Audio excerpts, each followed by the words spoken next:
जुड़ने के लिए साहस चाहिए, और वो साहस की प्रेरणा ही ये नन्हे नन्हे दीपक देते हैं, जिन्हें हम यहां पर सजा करके बैठे। वास्तव में इन दीपकों जैसा कोई साहसी नहीं है जो अपने जिंदगी के, अपने रक्त की अंतिम बूंद तक समाज की सेवा करता है।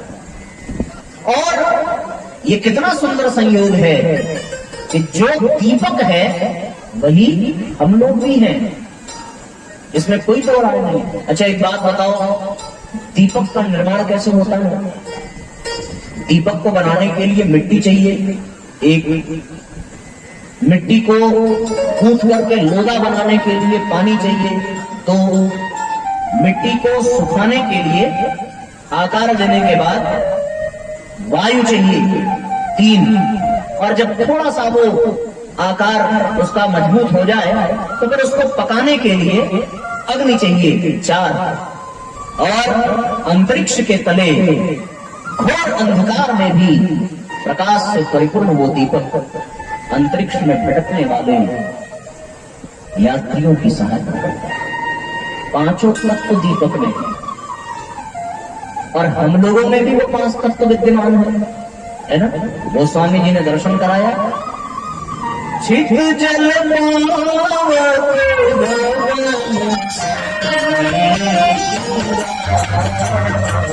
चित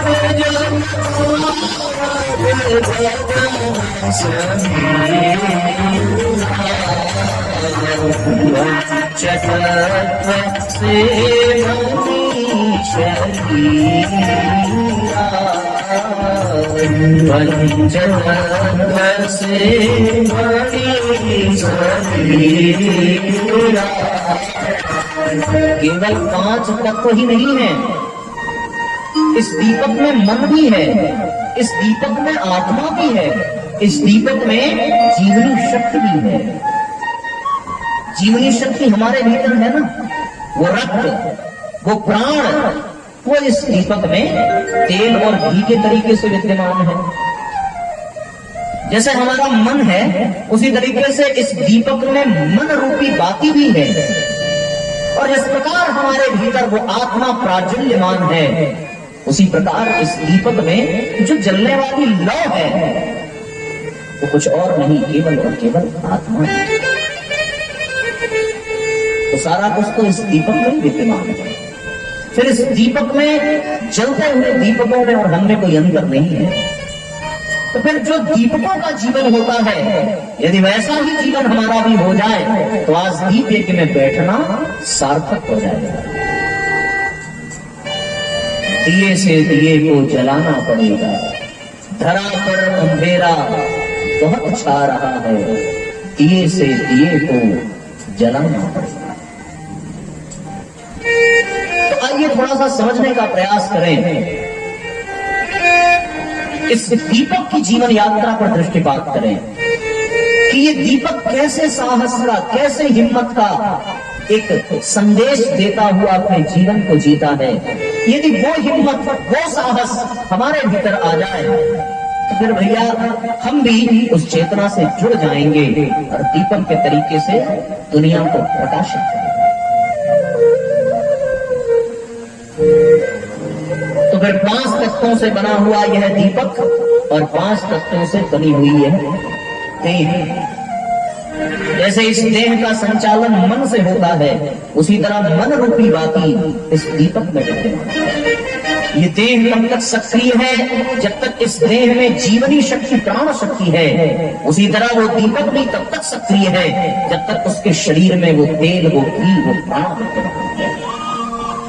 वो दीपक संसार का कल्याण तब तक कर पाता है जब तक उसमें परमात्मा की ज्योति विद्यमान है, और उसी तरीके से ये शरीर भी तब तक चल पाता है जब तक इस परमात्मा की ज्योति इसमें विद्यमान है। तो सब कुछ दीपक जैसा ही है। दीपक का निर्माण हुआ, निर्माण होने के बाद जहां कुम्हार दीपक बनाता है वहां सैकड़ों दीपक जमीन पर पड़े होते हैं। कोई यात्रा शुरू करने से पहले ही टूट करके बिखर जाता है, और कोई तो यात्रा प्रारंभ करने की हिम्मत जुटा पाता है। वो तैयार हुआ, तैयार होकर के किसी अभिष्ट स्थान पर पहुंचा और दीपक ने अपने आप को सुपात्र बनाया। सुपात्र मतलब उलट करके यदि बैठा होता, उलट करके लेटा होता तो फिर उसमें घी की बाती और तेल कौन डाल पाता। उसने अपनी पात्रता, अपनी योग्यता को विकसित किया और अपना मुख परमात्मा की ओर जो करता है। क्यों ये दुनिया वाले उसमें तेल और घी डाल देते हैं, अर्थात वो परमात्मा उसमें प्राण शक्ति डाल देता है। फिर जब योग्यता आ जाए, पात्रता आ जाए तो ये अच्छी बात तो है, लेकिन इसमें बड़ा खतरा है, बहुत खतरा है। यदि उस योग्यता में, उस पात्रता के अहंकार में मन डूब गया तो फिर वो दीपक जल नहीं पाएगा। डूबना ही तो है। वो बाती जो उस तेल के मध्य में है, पर यदि वो बाती उसमें डूब गई तो फिर उसे कोई जला नहीं सकता।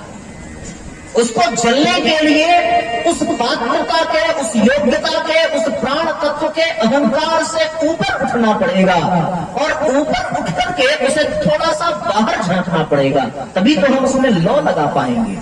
उसी प्रकार जीवन में यदि परमात्मा की कृपा हो जाए, यदि हमें योग्यता मिल जाए, उपलब्धियां मिल जाए, प्राण तत्व मिल जाए, ये जीवन मिल जाए, ये सुंदर शरीर मिल जाए और इस संसार में एक स्थान मिल जाए, जैसे उस दीपक को मिला, वैसे ही हमें भी सम्मान मिलने लगे, हमें भी साधन सुविधाएं मिलने लगे, हमें भी लोग झुक करके प्रणाम करने लगे उस दीपक के तरीके से, तो ये बात ठीक तो है, लेकिन पर इसमें बड़ा खतरा है कि कहीं हमारा भी मन उस दीपक के तरीके से उस पात्रता में, उस योग्यता में, उस प्राण तत्व में, उस घी, उस तेल में ही डूब करके अपना दम न तोड़, फिर हम भी कहीं उस प्राप्त सम्मान, उस प्राप्त योग्यता को अपने अहंकार में डूब करके नष्ट न कर दें, भ्रष्ट न कर दें और अपने जीवन यात्रा को वहीं पर समाप्त न कर दें।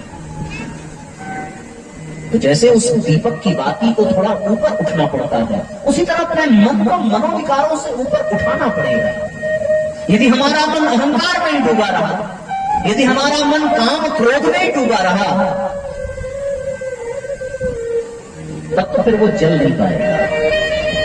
तब उस मन पे आत्मा का नियंत्रण नहीं होगा, उस मन पे आत्म ज्योति का नियंत्रण नहीं होगा। यदि उस मन में आत्म ज्योति का नियंत्रण चाहिए, उसे उस परमात्मा की चेतना का, उस आत्म तत्व का स्पर्श कराना है, तो उस मन को मनोविकारों से ऊपर उठना पड़ेगा। जिस प्रकार वो दीपक की बाती थोड़ा सा बाहर निकली होती है, तभी तो वो जल पाती है। यदि वो बाहर न निकली रहे और अपनी ही खुमारी में, अपने ही तेल में, अपनी ही घी में वो डूबी रहे, उसे कोई जला नहीं। फिर कोई एक व्यक्ति आता है उस दीपक की जीवन में, एक आता है और वो उस डूबी हुई बाती को पकड़ता है, पकड़ करके निकाल कर बाहर कर देता है, ऐसी बात नहीं है। वो पकड़ता है और पकड़ करके उसको दबाता है, उसको रगड़ता है, उसको निचोड़ता है। ये दबाना, ये रगड़ना, ये निचोड़ना, यही तो साधना है। इसी तरीके से परमात्मा जिसको ऊपर उठाना चाहता है, जिसको उसके अहंकार से बाहर निकालना चाहता है, मनोविकारों से ऊपर उठा करके उसमें आत्मा के प्रकाश को भरना चाहता है, तो वो परमात्मा सद्गुरु बनकर के जीवन में आता है। और सद्गुरु बनकर के आने के बाद वो एक ही काम करता है कि उसके मन को पकड़ता है, उसे मसलता है, रगड़ता है, निचोड़ता है और कष्ट दे दे करके उससे साधना कराता है, तब उसे बाहर। जैसे ही बाहर हुआ, गुरु का सानिध्य पाकर के उस दीपक के पाती के तरीके से। अब ध्यान देना, यदि उस साधना में कोई पीछे हट गया और गुरु के अनुशासन को, गुरु के द्वारा दिए गए कष्ट को, गुरु के द्वारा दिए गए सिद्धांत को, गुरु के द्वारा उस रगड़न को, उस मसलन को यदि वो नहीं बचा पाया, और कभी कभी ऐसा करने पर बाकी टूट जाती है, रुइयाद हो जाती है, यदि इतने में ही वो जीव हार गया, हिम्मत छोड़ बैठा, तो फिर गुरु भी छोड़ देता है। जा तो डूब, फिर कभी तुझे उठाऊंगा जब थोड़ा और योग्य, तुझे अभी और परिष्कार चाहिए। और जो उठ गया उसे प्राप्त हो जाती है वो आत्मज्योति। तो गुरु केवल निकालता ही नहीं है, गुरु केवल मनोविकारों से बाहर ही नहीं करता है, बल्कि गुरु क्या करता है, जब देख लिया गुरुदेव ने कि अब तो ये बाहर आ गया, अब तो ये अपने मनोविकारों में डूबा नहीं है, अब तो ये बातें ऊपर निकल करके झांक रही है और वो पुकार रही है कि भगवान मैं तैयार हूँ, मैं तैयार हूँ, क्योंकि मैंने कष्ट सह लिया है, मैं मनोविकारों से ऊपर उठ गई, मैं काम क्रोध लोभ मोह वासना आदि से ऊपर उठ करके अब मैं तैयार हूँ आपके द्वारा अनुग्रह अनुदान वरदान प्राप्त करने के लिए। तो वो परमात्मा एक और परीक्षा लेता है, वो गुरु एक और परीक्षा लेता है कि बेटा यदि सम्मान पाना है, यदि इस जगत के लाभ के लिए लोक कल्याण के लिए जीना है, तो तुझे एक परीक्षा और देनी पड़ेगी, और वो परीक्षा अग्नि परीक्षा से कम नहीं होगी, क्योंकि जब तुझे मैं उस अग्नि से स्पर्श कराऊंगा तो तुझे जलना पड़ेगा, तुझे जल करके मिटने को तैयार होना पड़ेगा। वो साहस वो हिम्मत चाहिए। यदि तू तैयार है तो बोल, बता, मैं अभी तुझे ज्योति से परिपूर्ण कर दूं। कुछ दीपक तो हिम्मत जुटा लेते हैं तो उनको वो प्रकाश मिल जाता है, पर कुछ नहीं जुटा पाते तो तेल भी होने पर, बाती भी होने पर तेल गिर जाता है और दीपक चटक जाता है। तो वो अग्नि परीक्षा देने के बाद ही वो दीपक प्रकाश देता है, वो दीपक कल्याण करता है, वो दीपक रास्ता बताता है। बस फिर क्या, फिर जैसे ही उस दीपक ने हामी भरी, भगवान अब मुझे आपका तेज चाहिए, आपकी ऊर्जा चाहिए, आपका प्रकाश चाहिए, तो फिर वो गुरु ही कोई एक अग्नि का तत्व उठाता है और दीपक से स्पर्श करा देता है।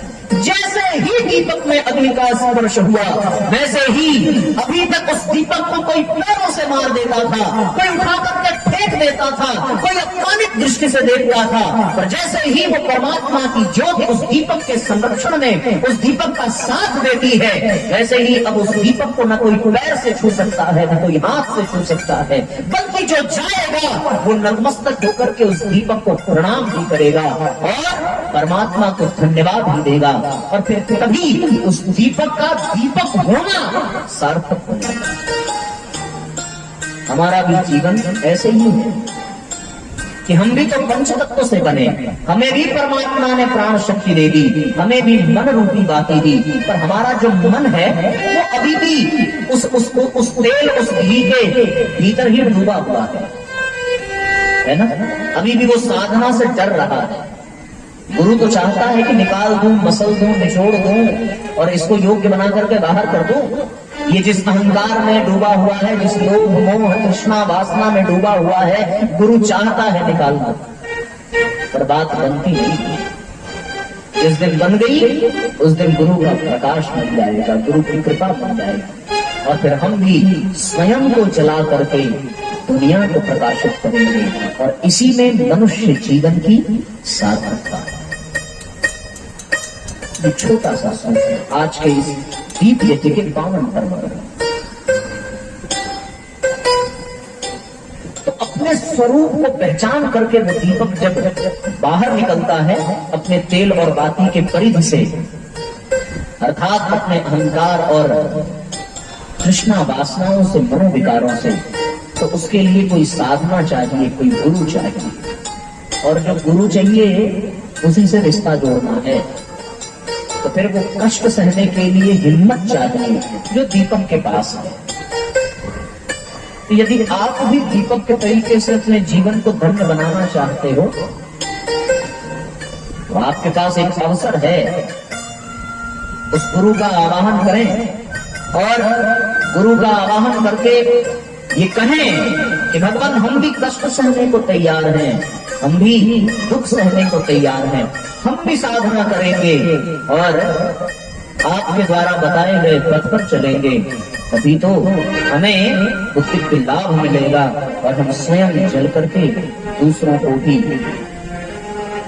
प्रकाशित कर सकेंगे। रामधारी सिंह दिनकर की एक लिखी हुई बहुत ही लोकप्रिय कविता है, जिन्होंने दीपक के ही बारे में लिख करके दिया है, और वो आपको सुनाते हैं ताकि आपको और अच्छे से स्पष्ट हो सके। दीप को जलते किसने देखा? दीप जलाकर पाठ को देखा, दीप को जलते किसने देखा, अपने मन से अपने को ही प्रतिपल छलते किसने देखा। इस संसार रंगशाला में ढंग निराले चलते देखा, जो भी सूरज उगा सवेरे उसे शाम को ढलते देखा। दिशा बदलते दशा बदल गई यह विडंबना कैसी, मानव मानव के स्वभाव की संरचना है कैसी। लेकिन जीवन के आंचल में मृत्यु को पलते किसने देखा, दीप जलाकर पाठ को देखा, दीप को जलते किसने देखा। चाटुकारिता की शैली है वाणी अपनी बात पर आई, सत्ता लोगों को दिखती है लंका पति में भी अच्छाई। चले देखने पर नैनों से बेबस हुए बेचारे, मात्र वासना बद्ध दृष्टि से कंचन भवन निहारे। लेकिन माया भी रावण को रूप बदलते किसने देखा, दीप जलाकर पाठ को देखा, दीपक को जलते किसने देखा। राग द्वेष की दुनिया में ही कुछ मतिमंद किया करते हैं, अपने संबंधों की सीमा रेखा खींच लिया करते हैं। स्वार्थ रत मोह मानव को कब किसकी परवाह रही है, बन जाए राजेश सभी रंगों की एक ही चाह रही है। लेकिन दुखियारे दिल के अरमान को चलते किसने देखा, दीप जलाकर पाठ को देखा, दीपक को जलते किसने देखा। दीप जलाकर उसके प्रकाश में हम दुनिया को देख लेते हैं, पर उस दीपक को हम जलते हुए देखते हैं क्या। आज उन जलते हुए दीपकों को देखने का सौभाग्य मिल रहा है इस दीप यज्ञ में, और ये दीपक गूंज गूंज कर ये कह रहा है कि जिस तरीके से मैंने कष्ट सहे हैं और अपने मन की बाती को ऊपर उठाया है, ऐ दुनिया वालों, ऐ ग्राम वालों, आज तुम्हारे पास भी अवसर है। मैंने तो किसी गुरु का सानिध्य पा लिया और अपने मन की बाती को अपने मनोविकारों से ऊपर उठा लिया। तुम्हारे पास भी ये दिव्य अवसर है, इसे भूल मत जाना। तुम्हें भी आज पूज्य गुरुदेव का संरक्षण मिल रहा है और इनके ही कृपा से, इनके ही द्वारा बताई साधना से तुम्हें भी मनोविकारों से ऊपर उठने का अवसर मिलेगा।